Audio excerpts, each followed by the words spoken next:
ముఖ్యంగా అంటే ఇప్పుడు ఈ గర్భిణీ స్త్రీలలో గురక వచ్చే అవకాశం ఉంటుందంటారా? అవకాశం ఉంది. బికాజ్ వాళ్ళకి చెస్ట్ ఎక్స్పాన్షన్‌కి హ్మ్. ఇనఫ్ స్పేస్ ఉండదు.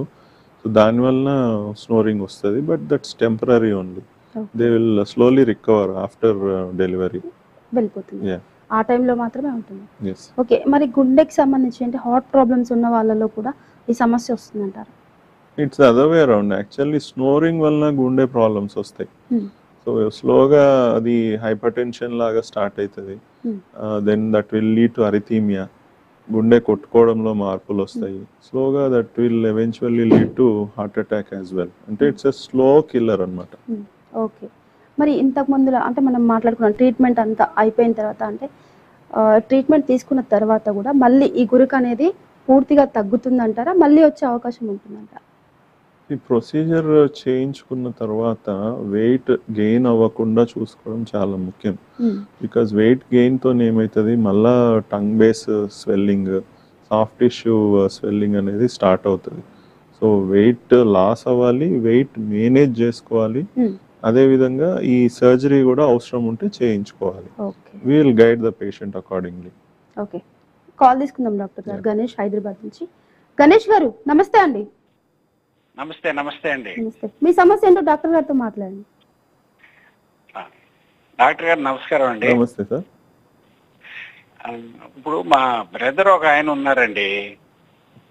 పడుకున్న ఒక 1 అవర్ వరకు బాగానే ఉంటుంది. ఆ తర్వాత ఒకేసారి గురక విపరీతంగా వస్తుందండి. ఓకే. దానికి ఆయన కొంచెం స్మోకింగ్ కూడా చేస్తారు. దానికి దీనికి ఏమైనా సంబంధం ఉందా? స్మోకింగ్‌కి, గురకకి 100% సంబంధం ఉన్నది సార్.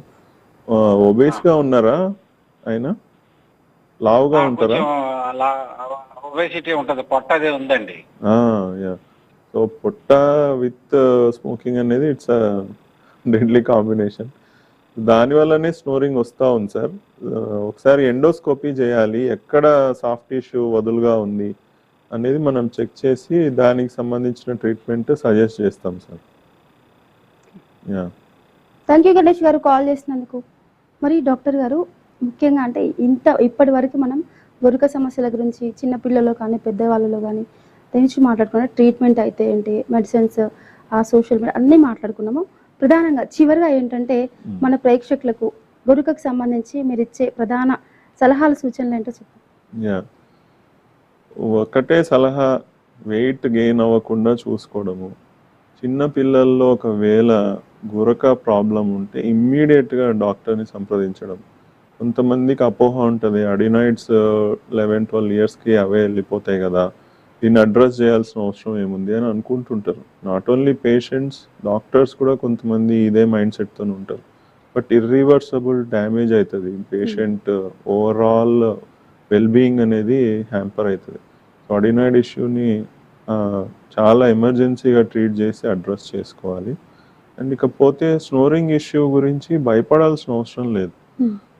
నాకు గురకుంది ఏమైపోతుందో అన్న అపోహ, టెన్షన్ అవసరం లేదు. అలా అని దాన్ని అశ్రద్ధ కూడా చేయకూడదు. ప్రాపర్‌గా అసెస్మెంట్ చేసుకోవాలి. దానికి తగ్గట్టు ట్రీట్మెంట్స్ ఉన్నాయి. సీపాప్ థెరపీ ఉంది. నేసల్ సర్జరీస్ ఉన్నాయి. Septoplasty, turbinoplasty and Alianza procedure is wonderful procedure. So, treatment based on the appropriate diagnosis and multi-level surgery if required అనేది ఈఎన్టీ డాక్టర్స్ గైడెన్స్ ఇస్తారు. అండ్ ఒకవేళ అవసరం ఉంటే ఆర్థోడాంటిస్ట్ అంటే దవడ వెనక్కి వెళ్ళిపోయిన వాళ్ళకి ఆర్థోడాంటిస్ట్ హెల్ప్తోని దవడని సరి చేస్తాము. కొంతమందికి బ్రెయిన్లో కూడా ఇష్యూస్ ఉంటాయి. సో, ఇన్సామ్నియా అంటాం, ప్రాపర్గా నైట్ నిద్ర రాకపోవడం, వాటికి న్యూరాలజిస్ట్ హెల్ప్ చేస్తాం. So, we have a total team approach, multi disciplinary team అంటాము. సో, ఇందులో ఒక సైకియాట్రిస్ట్ ఉంటాడు, ఒక న్యూట్రిషనిస్ట్ అంటే వెయిట్ లాస్ ఎలా అవ్వాలి, దాన్ని ఎలా మెయింటైన్ చేసుకోవాలి. So, nutritionist will be there and importantly ENT surgeon నేను.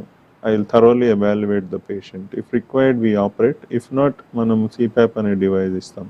ఒకవేళ లంగ్ పెథాలజీ, లంగ్స్లో ఇష్యూస్ ఉంటేనేమో we have a pulmonologist, chest specialist దాన్ని ట్రీట్ చేస్తాడు. And neurologist, central sleep apnea ఉన్నప్పుడు న్యూరాలజిస్ట్ హెల్ప్ తీసుకుంటాం.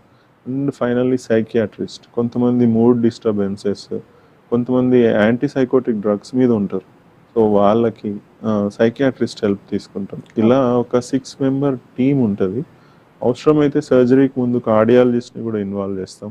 ఎందుకంటే వీళ్ళందరికీ హార్ట్లో కూడా కొన్ని చేంజెస్ ఉంటాయి. 2D ఎకో అనే టెస్ట్ చేసి దాని ప్రాబ్లం ఇంకా ఏమన్నా హార్ట్ మీద కూడా స్టార్ట్ అయిందా అనేది ఎవాల్యుయేట్ చేసుకోవడానికి